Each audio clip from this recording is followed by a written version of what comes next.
Hello, I'm Linda Seith from The Layered Onion. Thank you for joining us. We will be listening to our amazing creators talk about their art and mental health.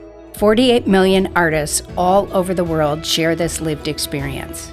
The Layered Onion was formed to create a supportive community, allowing the creators to focus on their art, bringing their work from the shadows to receive the recognition and opportunities they deserve. Each podcast will feature an artist who talks about their creations and mental wellness. Art is healing. We hope these discussions will inspire you to appreciate the stories behind the creations and, more importantly, inspire your inner creator. Together, we can tackle the stigma surrounding mental health.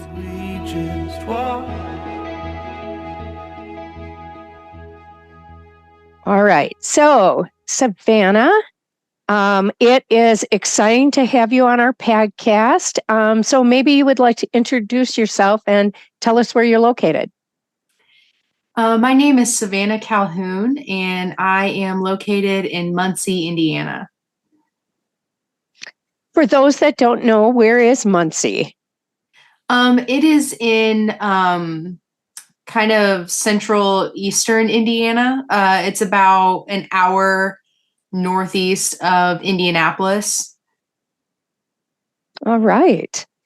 And so maybe you could tell us, what is your art? What type of art do you do? Visual, multimedia? Yeah, primarily visual art. I kind of claim to be a photographer first and foremost. But I also work within new media, video, augmented reality, a few other like kind of intermedia and new media mediums. So what does new media mean? Maybe you could explain that. I feel like that's kind of an umbrella term for like AR, VR, and video art. So for those that might be a bit new to AR with art, maybe you could give us an example. Oh, yeah. So AR is really what I've worked in, which is augmented reality, with an app called Adobe Aero, which is currently in beta, but it still works really well. But with AR, you can sort of create an environment that you can see on your phone. So if you were to look at an AR project and turn your camera on, you could look at your surroundings and there would be graphics or moving objects of some kind in your camera that you can see on your screen that aren't actually there, but they look like they're in your actual surroundings. So what got you involved in this type of art? Are you talking about like new media? Yeah. So when I was in undergrad, I had to take a video art class, and that's kind of where it started. It was kind of the basics, and we worked in audio and video. So I learned how to use the softwares and at least got like a good base to start working with it. And then when I went to grad school, I also took some more video art classes that my professor in those classes really integrated other intermedia so that students worked with like audio and augmented reality, virtual reality, projection art, which I've also worked in a little bit. But she brought a lot of different media to the table for students to learn, which was really exciting. That is exciting. And how do you share, if you're going to do an exhibition with new media, what is the way people approach it? Well, it really depends. So if you work within projection art, it's usually just like having projectors in the gallery. If it's like augmented reality, I've actually shown some of my AR work, and it's typically just a QR code on the wall that someone would scan. So for me, it would like accompany an exhibition of photographs or videos that take up actual wall space in the gallery. Whereas this can be like a little framed 8x10 piece of paper on the wall, or it could even be vinyl on the wall. for people to scan and then view it on their phones. So interesting. So what drew you to art to begin with? Well, it really started with photography. I've loved photography since I was really young, like middle and high school, and knew that that was pretty much what I wanted to do. So I started going to school for it, which I went to art school, which introduced me to a lot of other media that I started working within. Like for some time, I worked in printmaking and screen printing, and like we kind of talked about, new media as well. But yeah, I kind of started with photography. So you've been in a number of our gallery exhibitions, and I know you've done a lot of exhibitions, but you're going to be in a collaboration we have with 100 State in Madison, Wisconsin in April, but you're going to exhibit a new collection, correct? Yes, I am. So maybe you could talk a little bit about that. Yeah. So I kind of wrapped up my last body of work, which was titled Cyber Fantasy, last spring. It was my MFA thesis project. So with school ending, it kind of also ended, and I moved on into a new body of work. Right now, it's similar in style, like in the sense that Cyber Fantasy had a lot of like photo murals. So they were printouts of very, very large photographs, like 8 feet tall and 6 feet wide, printed in sections and then pinned to the wall with sort of framed photographs sitting over them. And so I'm working with that still. But this series is kind of less about like technology and more about photography and like kind of its fleeting nature. So I'm working with a lot of like vanitas, symbolism and imagery, and kind of tying that into like futuristic looking photographs.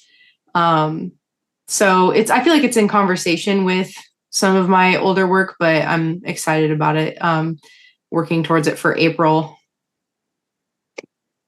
So could you talk a little bit about the layering you do where you have the mural, but then you put framed pieces? How do you decide what, kind of maybe talk a little bit about that? Yeah. So I do a lot of like digital manipulation with my work, and the images that end up becoming murals a lot of the time are like very digitally manipulated or broken down in some way. So, or they reference like what's in the framed piece. So for example, from Cyber Fantasy, I had this one installation where there were 2 8-foot by, I don't know, 2 or 3 feet panels that sat on a corner. So there was like, the wall came out a little bit and then went back in. And so there was a corner, and I installed the work on the corner, and the mural piece was a scan of the fabric that I had used in the photographs that were in the frames. So the photographs in the frames were of hands in front of like a blue cloudy sky. And then behind those frames were like these photo murals that took up the whole wall, that if you looked close, you could see the stitching pattern of the fabric in the large print that was sitting on the wall. So sometimes it's kind of referential of what's in the frame. And other times it's like very abstracted or like broken down imagery that kind of takes up the whole wall and like turns into murals. So one of the things that I really noticed with your Cyber Fantasy exhibition is that it often took elements of our digital past. And for someone like me, who's maybe a tad older than you, Savannah, it was really elements of our digital past, and then presented them in, I'm going to say, sort of a dreamy way that kind of brought me pause. And I don't know if it made me feel nostalgic or if it made me, I had this just really interesting reaction that I couldn't quite figure out if I was nostalgic or if I was like Oh, thank goodness we've gotten further than that. I don't know. So maybe you can talk about that. Yeah. So when I was in school early on, a lot of the work I was making was still life, and even still, I work in still life. Even since undergrad, I've really loved photographing objects, and I would often go to thrift stores and find things to photograph, but I feel like I really narrowed it down because I started going to the university surplus warehouse at the University of Missouri, where I was going to school. And there they had things that the university discarded or got rid of or replaced because it was state property. It was just kind of a system they had to have.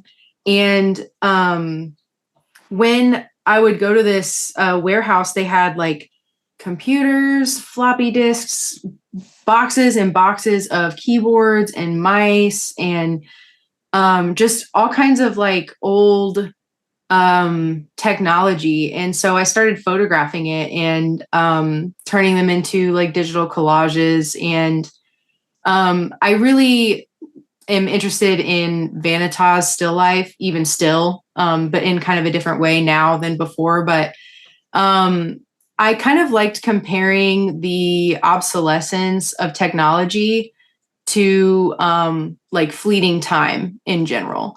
So in the way that Vanitas still life talks about like memento mori and like life and death and fleeting time, I think that we've come to a point where our technology is starting to illustrate that as well, because it just displays so much change in especially such a short period of time. Like a lot of the objects that I photographed were like from my childhood.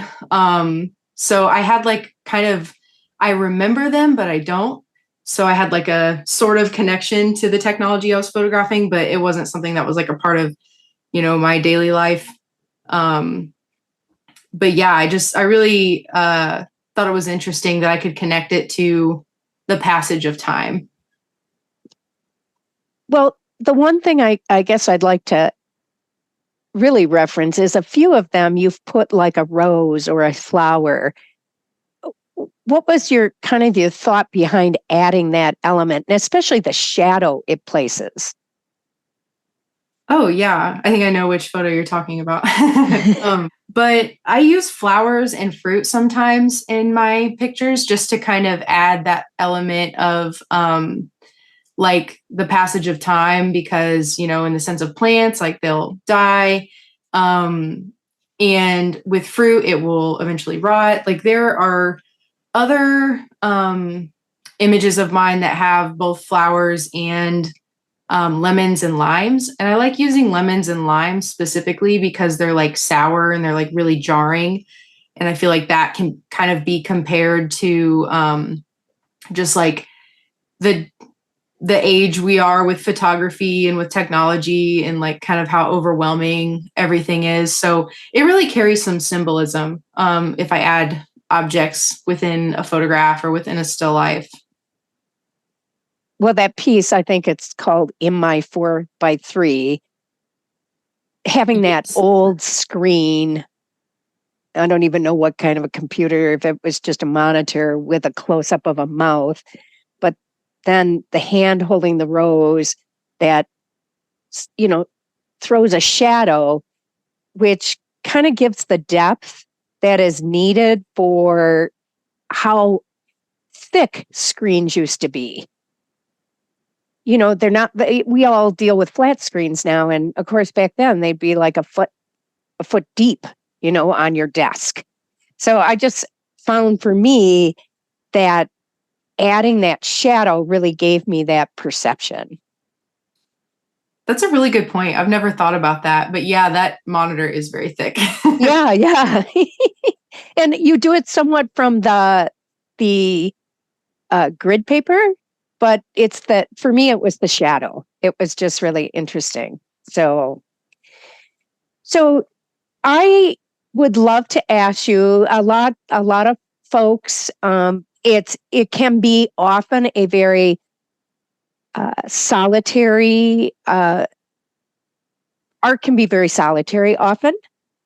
And so sometimes people talk about, taking time to have a comfort book or a movie or someplace to go where they have characters that feel like they're friends.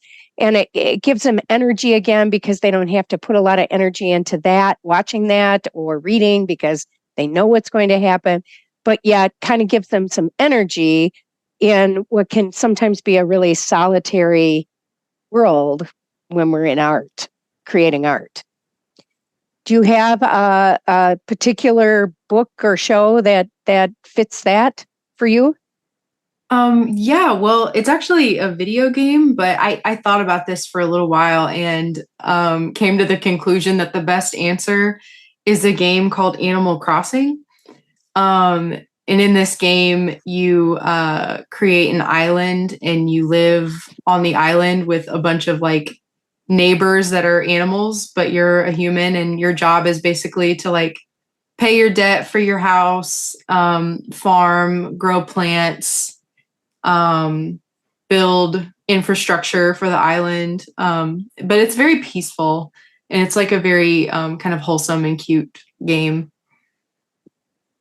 Yeah, I think that those kinds of elements, and whether it be a game or they just provide some comfort. And, often, especially if you're having a challenging day, that can be really important for sure. So the Yeah. Layered Onion is a community of artists with mental or emotional health challenges. And I'm wondering, what has been the most valuable part of being in this community for you? Yeah, I think that the most valuable part of this community is like having a space where acknowledging that I guess acknowledging things that you can't really always talk about in art spaces. I feel like sometimes it's a little taboo to talk about mental health. So just knowing people that have things in common with me, I guess in more ways than one, including being an artist. So how did you find this community? I found the Layered Onion because I was in an online exhibition with another organization called Chronically Online. And the Layered Onion was also a part of this exhibition. And that's kind of how I got set up then. And then I eventually joined because I had kind of caught the word about it through that exhibition. It's been amazing to us that we have folks all over the world now that have become a part of the Layered Onion, whether they submit to the Shallot, the journal, or become part of the exhibitions. It's been really heartwarming. And I know a lot of folks really find some solace in having a community and knowing the community is worldwide. It just doesn't really matter where you live. Yeah. So, yeah, and it's like, oh, sorry. No, go ahead, please. I was going to say it's also really like incredible that there's people from literally all over the world that are within it. Yeah, when I talk to folks and with artists in Ukraine, it just is amazing. It really is amazing. I'm learning lots of things, that's for sure. So, do you have any words of wisdom that you would want to share with other artists that are facing similar challenges? Yeah, I feel like a couple things. One, self-compassion is really important. If you hear a friend is struggling and you can have compassion for them, like you can have compassion for yourself too. And also like find a community or a few people at least that like understand where you're coming from and like have those things in common with you as well. It can be kind of its own support system in a way, and it's really valuable. So and also have multiple communities of artists in your life if you're an artist. So anything else you would want to share with the audience about your work, about really new media, anything that you would want to share? Gosh, I feel like that's so like broad. I'm not sure. Well, I guess here's what I would ask. So for folks who've never really experienced new media, what would be the most approachable way to go about it? Would it be going to a gallery exhibition? Would it be experiencing something, what would be the most approachable way? I definitely feel like going to see like video installation or new media work in person would help make sense of it a lot more clearly. But there's tons that you can see online. Like you can see images from exhibitions of like projection mapping, which is where you fit a video or crop a video to an object. So like you could make your video take up the space of a sphere and project onto a sphere, and it only kind of take up the space of that circle, if that makes sense. I've been a part of projection mapping projects that map onto buildings, which is really exciting because it's very large scale. But if you can't see it in person, there are resources online, or look at gallery documentation of new media shows or video art shows, or if at all possible, go see it in person, because it can be like a very immersive experience. So when I was in India visiting one time, there was a projection art exhibit on a building, and it was quite, I don't even know what to say. It was just quite amazing. And I wonder, how difficult is that to do? Well, I was a part of, it was actually my last semester in school. A class I was in got to be a part of a projection mapping festival where we fitted our video art to a building. And since this festival happens every year, it's called Digital Graffiti, and it's in Alice Beach, Florida. But a lot of the buildings there are painted white. So they make great canvases for projection mapping. And since it happens so often, they had a template readily available for artists to set up their projection mapping so that it would fit to the building. And then I unfortunately was not able to attend the festival, but I know that there was some like testing involved beforehand as well. Well, it's quite amazing. And I have to say, we were driving and we took a double take. And for anybody who's ever been in a vehicle in Delhi, it's an interesting experience. And we wanted to go around to see it again. So because it was quite, and it was like a gate, and it was sort of a whitish gate. So it must, and when I looked up online, that gate has many examples of projection mapping. So that must be something that happens with that particular gate. But interesting. So, well, Savannah, thank you so much. And I hope anybody who's in the Midwest will take the opportunity to go to 100th State and see your work. I'm very excited to see it, especially since it will be new, correct? Yeah. Yeah, so that's pretty exciting. And thank you for joining us, and appreciate all your work and your gift. Oh, thank you so much. All right, take care, Savannah. You too.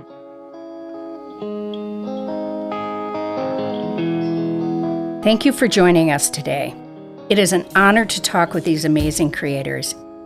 You can see and read the artist's work in The Shallot, our journal of mental health, art, and literature, or on our website, thelayeredonion.com. Thank you.